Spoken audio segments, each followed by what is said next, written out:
Okay, Bismillahir Rahmanir Rahim. Alhamdulillahi wa kafa wa salamun ala ibadihi alladhina istafa amma ba'd.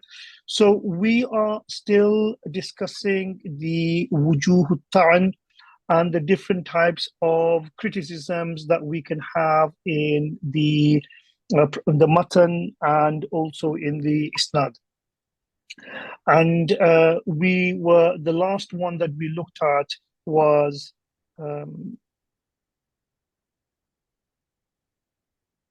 where is it gone?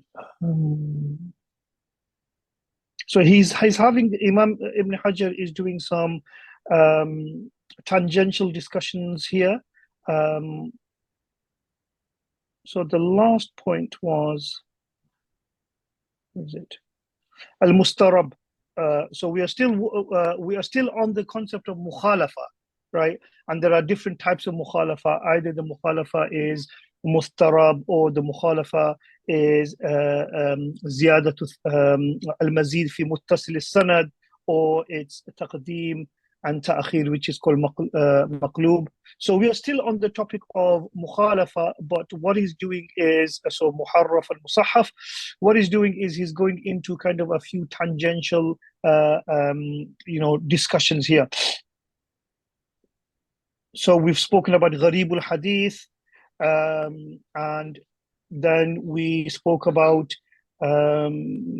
mushkil, the hadith mushkil, and then we spoke about sharh ma'ani al-athar and other books. And so now the eighth one is jahalatul rawi. Yeah, so that's the eighth one. So jahalatul rawi is also a wujuh ta'an. And in the jahalatul rawi, we said that a jahala can happen either because the person is not known, or it can happen because the person is too mashhur and he's known with many names, and then you use one name which is not mashhur, giving the impression that this is another person. So now we are still on this, and he is now discussing jahalatul ayn, jahalatul hal, which is also known as mastur, and also the mubham. We mentioned that majhulul ayn is the person where there is one or no one has narrated, only one person has narrated from him, or no one has narrated from that person. Because of that, we do not really recognize, we don't really know who that person is. And the example that I gave is that when you in Britain, when you do passports and things like that, then you need two kind of proof of identification. Here, because it's one proof of identification that has been given, then that is majhulul ayn. Then we went on to discuss majhulul hal. Majhulul hal is the person whose ayn is known. We know who this person is because two people have narrated from him, but people have not, ulama have not criticized him. And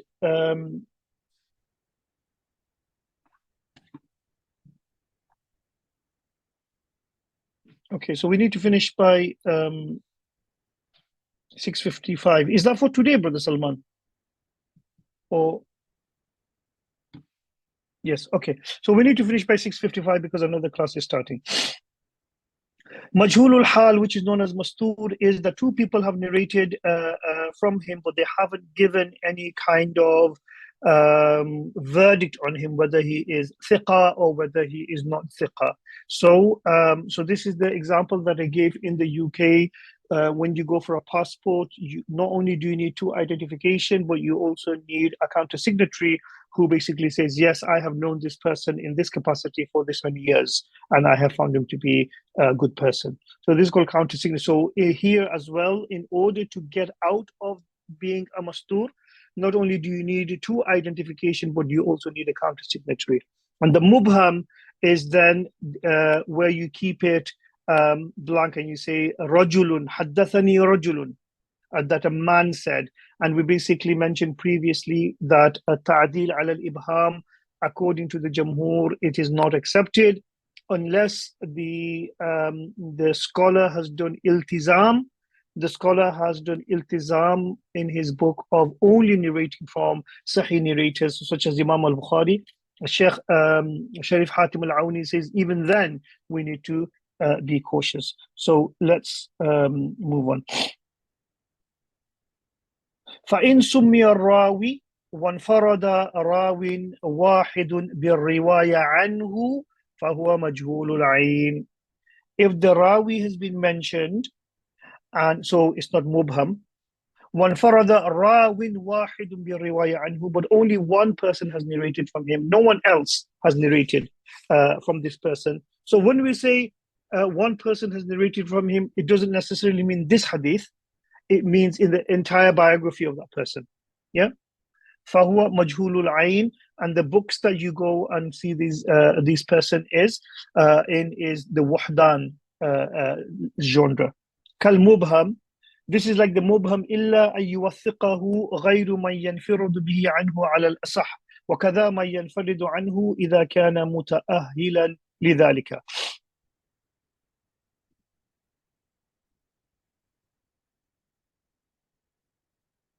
However, the majhulul ayn will not be majhulul ayn. The majhulul ayn will not be majhulul ayn if إلا أن يوثقه غير من ينفرد به عنه على الأصح, that somebody else who was not narrated from him have done thiqa of this person. Okay, other people, so they haven't actually narrated from him.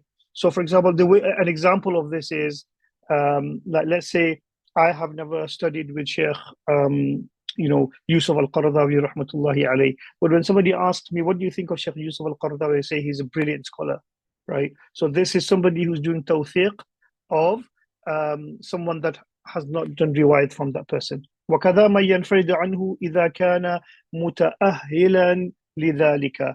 And similarly, if the person who is there may be places where there is only one rawi that is doing a riwayat from this majhulul ayn person, but that one rawi is equivalent to 100 rawis. So let's say like Imam Ahmad Ibn Hanbal is narrating, because of his position, because he is narrating from that person, then that person's jahalatul ayn is gone. So basically the mas'ala is that the majhulul ayn is the person where only one rawi narrates from that person. Okay, this person is majhulul ayn. However, there are two exceptions. Number one is that if there are other ulama who have not narrated, they haven't narrated from him, but they're doing tawthiq of that person, that is not majhulul ayn. Similarly, if the person, the munfarid rawi, who's the only one narrating from the person, if he is ahl of that, then that also means that this person is not majhulul ayn. Now we go on to majhulul hal. مجهول الحال وإن روى عنه اثنان فصاعدا ولم يوثق فهو مجهول الحال وهو المستور.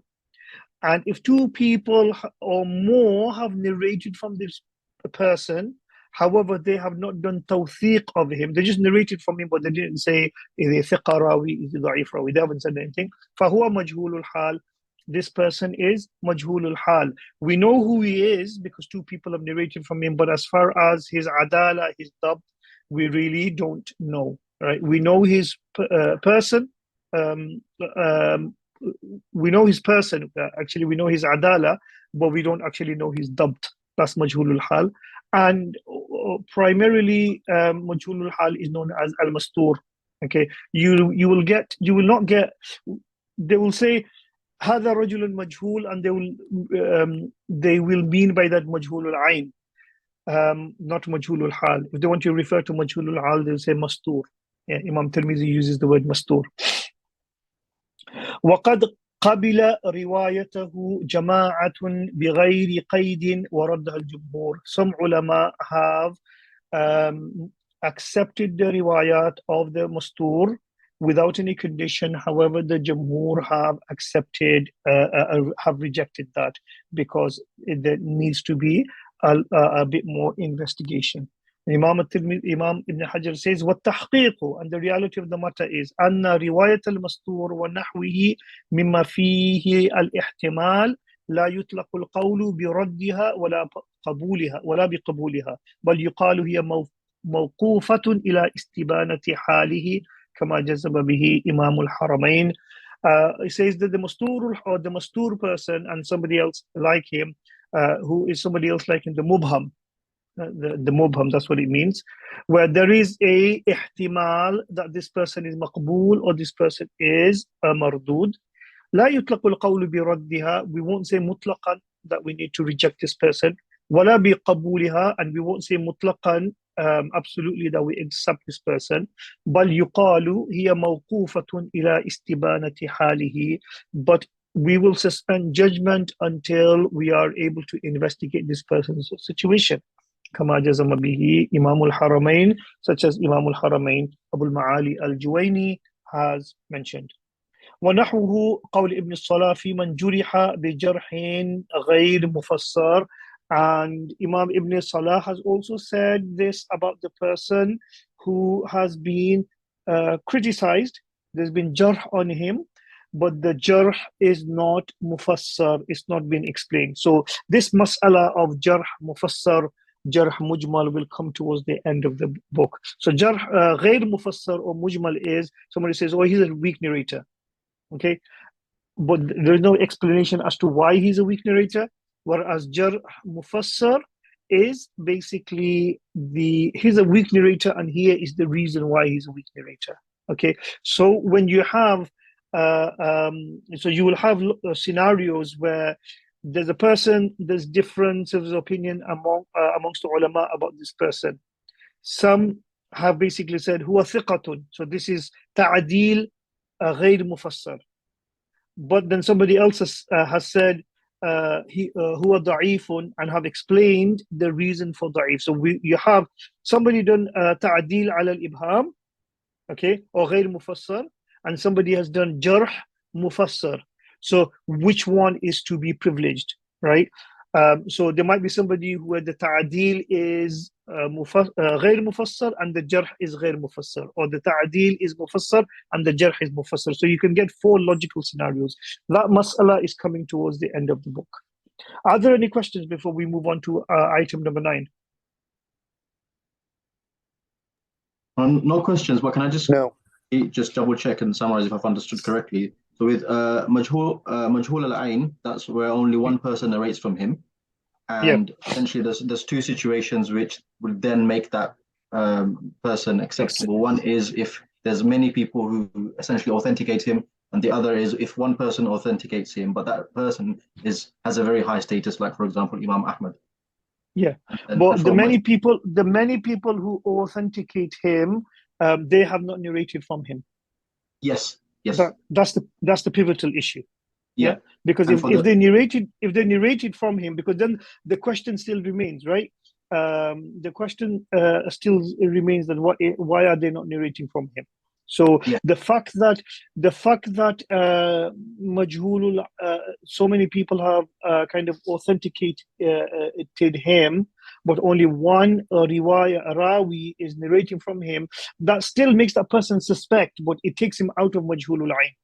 Does that make sense? Yeah, and then with majhulul hal, that's when 2 people have narrated from him, but they didn't authenticate him. Yeah, and majhulul hal is also mastur. Mastur is the more common used word. Yeah.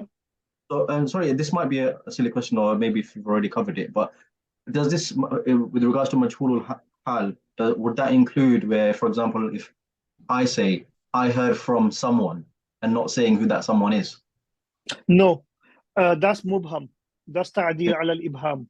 Okay. Yeah. So you have a number of so معرفة من, can you see my notes? معرفة من عرف بكثرة أسماء الوحدان المبهم مجهول العين مستور or مجهول الحال. So this is mubham, right? Mubham, I narrated from someone. Yeah. And the hadith. Can you go back to that screen? I just want to take a picture. That's all right. Yeah. Thank you. Yeah, I think the wahdan and majhul al-ain, I think these needs to be collapsed into each other. Wahdan is the literature where you go and find the majhul al-ain. Okay, I mean we gave the example of this hadith last time. حدثنا مسدد قال حدثنا أبو عوانة عن منصور عن ربي بن حراش عن امرأتي عن أخت لحذيفة أن رسول الله صلى الله عليه وسلم قال يا معشر النساء. Right, أخت حذيفة is either called Fatima or Khawla or Khawal, but imra'atu Rib'i ibn Hirash is unknown, and because of her being unknown, the hadith is declared to be weak. Yeah. Okay, we come on to number 9 out of the 10 وجوه الطعن. ثم البدعة وهي السبب التاسع من أسباب الطعن في الراوي، وهي إما أن تكون بمكفر number 1 أو بمفسق. Then we come to bid'ah. Yeah, this is the 9th. Yes, sabab at-tasi'. This is the 9th cause for criticism of the rawi. Okay, now remember that we are talking about bid'ah here from the point of view of ascertaining whether the Prophet ﷺ said the hadith or not. And this is why, and we've been looking at the wujuh ta'an in descending order, starting from the one which is the most severe, and we are moving towards the ones who which are less severe. So al-bid'ah is number 9. But bid'ah is, from an aqidah point of view, it's basically right at the top, right? Bid'ah is a grave sin. Okay, so but we're not talking about aqidah here. We are talking about from the point of view of criticism of a rawi. What are the things that will severely jeopardize their hadith? And we said that number 1 is the kadhab, his hadith will be mawdu', and then the muttaham bil kidhb, his hadith will be matruk, and then we have the 3 munkars, then we have the muwaham, then we have the mustarab, the maqlub, the musahhaf, the muharraf, etc., etc. So from the point of view of hadith science, bid'ah is actually not too much of a problem. Okay, although we say that the condition of a sahih hadith is adalatul rawi, dabtul rawi, ittisalu sanad, adam al-shuzuz, adam al-illa. If you were to choose between adalatul rawi and dabtul rawi, the dabtul rawi actually trumps the adalatul rawi. Adala is tolerated as long as this person is not a fahash, okay, is not a fahish and does open sinning.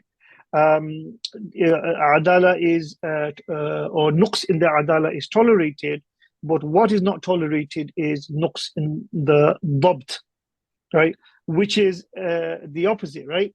Normally, we basically say, it doesn't matter if this scholar is a weak scholar, as long as he is pious, then we will respect this person. But when it comes to hadith, it's the opposite way around.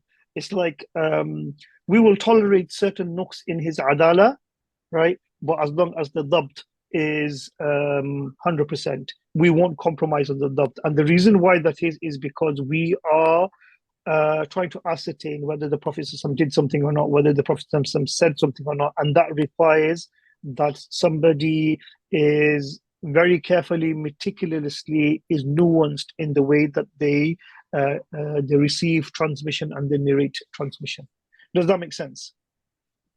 That doesn't mean that adala is not counted. I'm just saying that the dabt is actually given more privilege.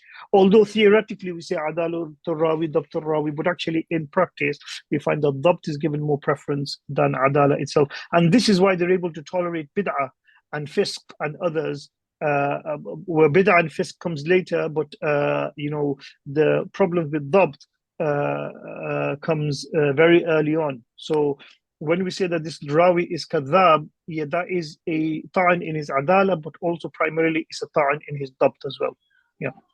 ثم البدعة okay وهي إما أن تكون بمكفر. Bid'ah is either is mukaffir, which leads one to kufr, كأن يعتقد ما يستلزم الكفر, so that he believes in something which leads to kufr, أو بمفسق, or the bid'ah is not mukaffir but makes somebody into fasiq. فالأول لا يقبل صاحبها الجمهور. The jumhur of the scholars don't accept the bid'ah mukaffir for obvious reasons, because this person is not deemed to be a Muslim, right? وقيل يقبل مطلقا. Others say that it is even the bid'ah mukaffir, the hadith of the bid'ati whose bid'ah is mukaffira, is accepted mutlaqan.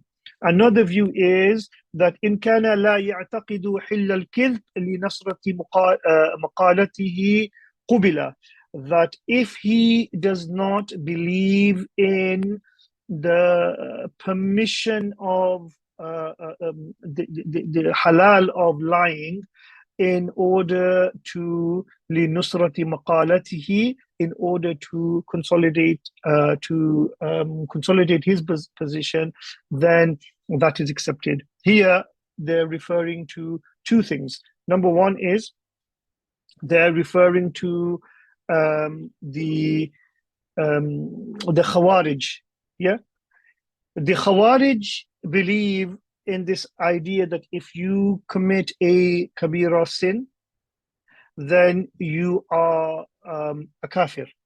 Yeah, there's no compromise in that, and therefore, I mean, this is a very bizarre statement, but you'll find some of the ulama, they say that if a Khawarij is narrating, a Khariji is narrating a hadith, then you accept it straight away because the Khariji doesn't lie. Now, that's a very husnul zan position. Okay, one thing is ideally, this is the ideal, but how much do people follow the ideal? That's another thing. But they say, oh, if a Khariji narrates a hadith, accept the hadith because the Khariji does not lie. Because if the Khariji is lying, he becomes a kafir. But at the same time, it is also attacking the Shi'i, and the Shi'i, they practice taqiyya. So basically saying we should not accept hadith from them. However, you see that, so this is the Rawafid, the extreme Ghulat Shi'i. However, we see that this is all qila. The Jumhur's opinion is that if the bid'ah is mukaffira, then we do not accept a hadith from that person. والتحقيق أنه لا يرد كل مكفر.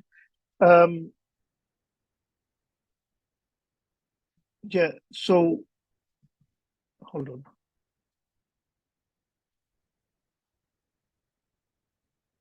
Okay, so then he's going through all of these opinions, and then he's giving us a kind of an explanation of this. He says, وَالتَّحْقِيقُ أَنَّهُ لَا يُرَدُّ كُلُّ مُكَفِّرٍ بِبِدْعَةٍ. Right? We do not reject every. So why is it that some people are saying mutlaqan and some people are basically giving this exception? He's explaining that. He says the haqiq of that is that every bid'ah mukaffira is not rejected. Why?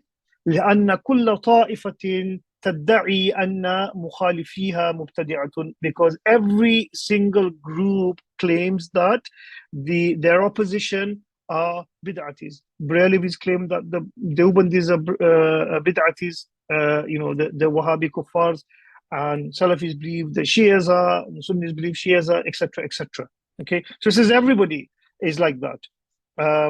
وَقَدْ تُبَالِغُ فَتُكَفِّرُ مُخَالِفِهَا. People exaggerate and they do takfir of the opposition.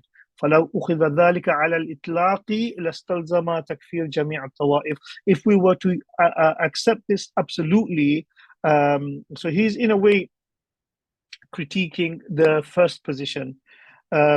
He's basically saying if we were to absolutely accept that there are many people that we will have to kind of reject. So then he's giving his opinion, which is the kind of dominant opinion. فَالْمُعْتَمَدْ أَنَّ الَّذِي تُرَدُّ رِوَايَتَهُ مَنْ أَنْكَرَ أَمْرًا مُتَوَاتِرًا من الشرع معلوما من الدين بالضرورة. The mu'tamad position is the riwayat of that person will be rejected who rejects a mutawatir issue which is ma'loom min ad-deen bid-darura, what is necessarily known from the religion. For example, there are 5 times prayers, there are the Quran is the last book of God, the Prophet ﷺ is Khatamun Nabiyyin. So these are amran mutawatiran. Remember, he doesn't say hadithan mutawatiran, amran mutawatiran, something which is so obvious to every single Muslim. وَكَذَا مَنْ اعْتَقَدَ عَكْسُهُ, and similarly somebody who believes in the opposite. فأما من لم يكن بهذه الصفة وانضم إلى ذلك ضبطه لما يرويه مع ورعه وتقواه فلا مانع من قبوله. As for the one who is not like this, his bid'ah is not bid'ah of rejecting ma'lum min ad-din bid-darura, and added to that is that the dhabt of the rawi of that bid'ati is very, very strong, مع ورعه وتقواه, in addition to his wara and his taqwa. Because remember, a bid'ati is different to a fasiq. A fasiq is an open sinner, right? A bid'ah, a person who's doing bid'ah doesn't necessarily is not a fasiq, although we basically claim that he's doing fisq. But in his mind, this person, he's not doing fisq. He is sincere in his bid'ah. He is, or he or she are thinking that they are on the right haqq. And therefore, in their mind, the Shias, in their mind, they are on the haqq. The Brahlevis, on their mind, they are on the haqq. The Deobandis, in their mind, they're in the haqq. The Salafis, in their mind, they are in the haqq. And so they are not doing fisq, according to them. This is why it says, مَعَ وَرْعِهِ وَتَقْوَاهُ فَلَا مَانِعَ مِنْ قَبُولِهِ. There is no harm in accepting their words. So it basically looks like Imam Ibn Hajar is supporting this third position, or a position where he says that no, we don't accept the mutlaqan, we don't reject the mutlaqan, but what we do is we look at the type of takfir, and we also look at the type of bid'ah, and then we look at the dabt, and we make a decision about this. Wathani, and the second one is bid'ah mufassiqa, wa huwa man la taqtadi bid'atuhu at-takfir aslan. The one whose bid'ah does not lead him to takfir. وَقَدْ اُخْتِلِفَ أَيْضًا فِي قَبُولِهِ وَرَدِّهِ. There are differences of opinion as to whether we accept it or not.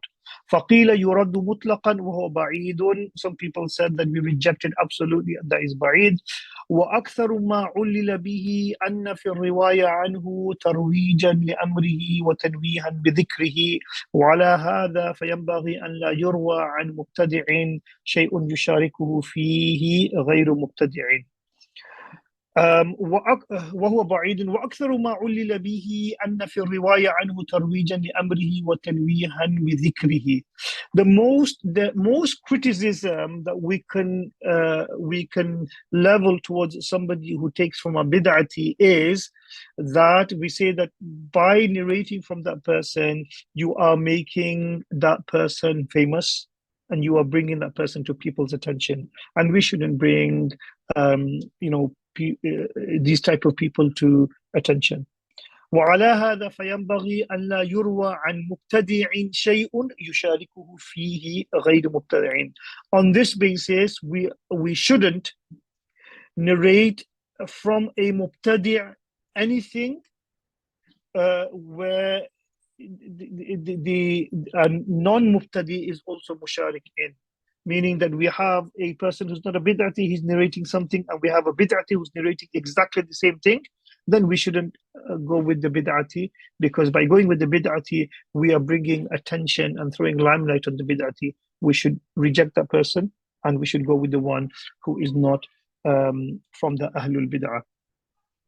There is an interesting piece of research done by Christopher Melchert, I can share it, where he actually does a quantitative study of the kutub of Sahih al-Bukhari, I think, just Sahih al-Bukhari, a quantitative study of Sahih al-Bukhari, where all he's doing is going through every single narrator of Sahih al-Bukhari and just mapping out their kind of theological orientation.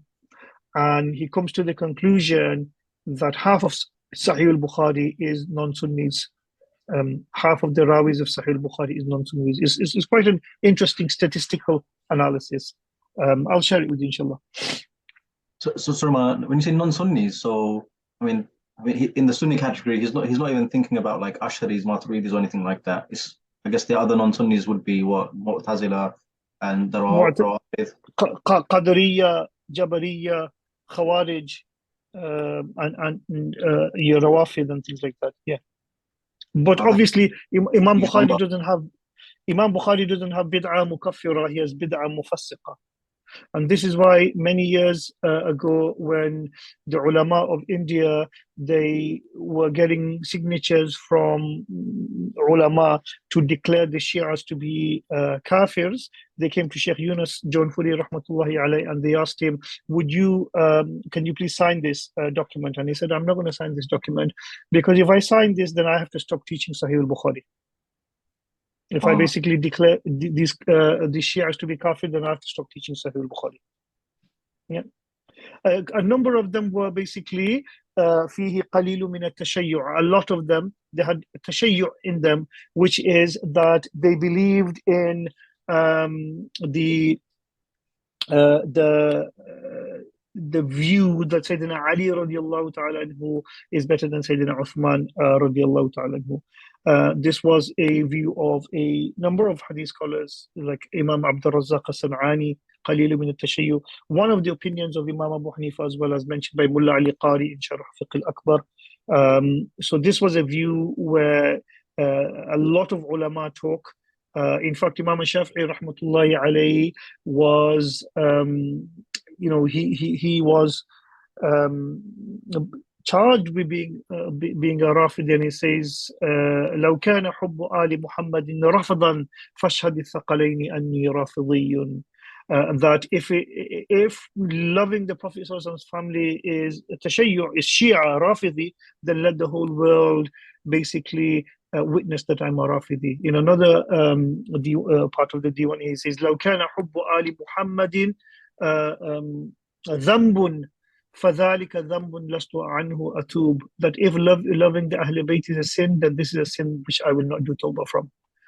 So a lot of the ulama had that extreme love for the Ahlul Bayt, and so you can almost say that they had Shia tendencies. Yeah, is that okay? Yes, thank you. So, yeah, quite a shocking statistic. Shocking in the sense something you don't hear very often. Not really, because if you actually look at, for example, when we look at when we're doing tafsir or when we're doing fiqh or even these usuli subjects, we're always quoting people like Imam al-Zamakhshari, right? We're quoting the Hanafi scholar Imam Karhi. These were all Mu'tazilis in Aqidah. A lot of the kind of Zamakhshari was a Hanafi, Karhi was a Hanafi. Karhi was one of the first Hanafi usulis. He was Mu'tazili in Aqidah. So people had that level of tolerance, before. Nowadays, it's where with the sectarian divides we have, you can critique somebody. There was an example that I was reading where a scholar, he's critiquing somebody and is critiquing him from his aqidah, but then later on in the evening they're having tea together. They're friends. They're academic rivals, but they're friends. And I think it should be like that as well. I think that's one of the criticisms leveled against Hanafis, that they're too tolerant. So when I say shocking, I mean from it's not something you hear very much from Salafis, who are kind of quite, strict on Aqidah and things like that, and them being very kind of quite staunch proponents of Bukhari. Yeah, they don't. You won't get that from them because obviously they have their own kind of agenda. They won't even talk about it. Yeah. Yeah. Okay. وقيل يقبل مطلقا إلا إن اعتقد حل الكذب كما تقدم. And it is said that from the bid'ah mufassiqa, we should accept mutlaqan, except that they believe that lying is halal, like the Shi'as, the Rafidis do, which is taqiyya. That's qila. وقيل يقبل من لم يكن داعية إلى بدعته. Right? It should be accepted. يقبل من لم يكن داعية إلى بدعته, as long as they do not call towards the bid'ah. لأن تزيين بدعته قد يحمله على تحريف الروايات وتسويتها على ما يقتضيه مذهبه, because his to kind of promote his bid'ah. تزيين بدعته here is promoting. Tazyin basically means embellishing, but he means promoting his bid'ah may urge him to change the riwayat and to do tahrif in it according to the requirements of his madhab. وهذا في الأصح, and this is the most sahih position. So the most sahih position is that in bid'ah mufassiqa, we should, as long as the person is not the hadith does not call towards his bid'ah, then we can take it. But if there is a person who is a Sunni, not a bid'ati, who's saying exactly the same thing, then we should take their riwayat, unless the bid'ati's riwayat is better. And that is also the same opinion when it comes to the bid'ah mukaffira. But in the bid'ah mukaffira, we just need to kind of look at the nature of the bid'ah a bit more before we kind of make a decision on that. Yeah. Yep. An example of that will be, say, for example, Naha Rasulullah anil mut'ah. The Prophet forbid mut'ah, mut'atun nikah. If there's a Shia in this riwayat, then that should be accepted even more, because according to the Shia beliefs, mut'ah is not abrogated. The Prophet did not abrogate mut'ah. But here we have a Shi'i in the narration who, it's exactly the same as, like, with the Palestine and Israeli conflicts. We tend to really relish and cherish if an Israeli is coming out and critiquing the Israeli state and the Zionist state, like Ilan Pape and Norman Finkelstein and others, because we think that they're insider and they're critiquing. So it's the same thing. If an insider, if a bid'ati comes and the hadith doesn't support or goes against their own position, then we accept it. If it supports the position, then and if it's not a Sunni position, then we reject it. Does that make sense? Well, isn't that what essentially Orientalists do? Where they generally, any hadith which kind of like is critical of Islam or our Prophet or Sahaba, then they just kind of like just accept it. Yes, they do the same thing, because they're saying there are they actually do that, and they say that, because this is critical of the of Islam and the Sahaba, why would somebody make that up? Yeah, this is on the basis of this. What's that guy called? Jeffrey Arthur Jeffrey basically declared the Gharaniq, the satanic verses, تلك الغرانيق العلا وإن شفاعتهن لترتجى, declared that to be sahih. But there is a fundamental difference, and that is that the Orientalists start from a position of su'uzan, position of skepticism. Every hadith is fabricated until it can be proven otherwise. Whereas the Muslim scholars, they start from a position of husn al-zan, that every hadith is accepted until we can prove otherwise. Right? So that's an epistemological difference between them. وأغرب ابن حبان فادعى الاتفاق على قبول غير الداعية من غير تفصيل. Right? So Imam Ibn Hibban, let's see what he says. In his Kitab al-Thiqat, فادعى الاتفاق على قبول غير الداعية. He basically did a kind of da'wah of ijma', da'wah of ittifaq, of accepting the riwayat of the bid'ati who are not supporting their own cause without any tafsil. Imam Ibn Hajar went into a tafsil before, and the tafsil was that if there is two people narrating it, one is a bid'ati, one is non-bid'ati, then we go with the non-bid'ati's opinion. So whereas Imam, so he's critiquing Imam Ibn Habban, who basically said there's kind of an ijma' on this, that you just accept the riwayat of the one who's not supporting his madhab without any tafsil. نعم الأكثر على قبول غير الداعية. He says, yes, most of the ulama are of the opinion that we accept the non-partisan hadith of the bid'ati, إلا أن يروي ما يقوي بدعته فيرد, except that unless this person narrates that which consolidates his bid'ah, we reject that. على المذهب المختار. According to the most preferred opinion. وبه صرح الحافظ أبو إسحاق إبراهيم بن يعقوب الجوزجاني. Imam al-Jawzajani was the teacher of Imam Abu Dawud al-Nasai. He is also of that opinion. Shaykh Abu Dawud al-Nasai في كتابه معرفة الرجال فقال في وصف الرواة ومنهم زائغ عن الحق أي عن السنة صادق اللهجة. So he's quoting al-Jawzajani here for whatever reason. He's saying there are those who are who have gone astray from the haqq, i.e. from the sunnah, but they are truthful. فليس فيه حيلة إلا أن يؤخذ من حديثه ما لا يكون منكرا إذا لم يقوي به بدعته. There is no hila other than to accept the hadith as long as there is no munkar in there, anything which is kind of problematic. إذا لم يقوي به بدعته, as long as the person does not consolidate and fortify his bid'ah on that.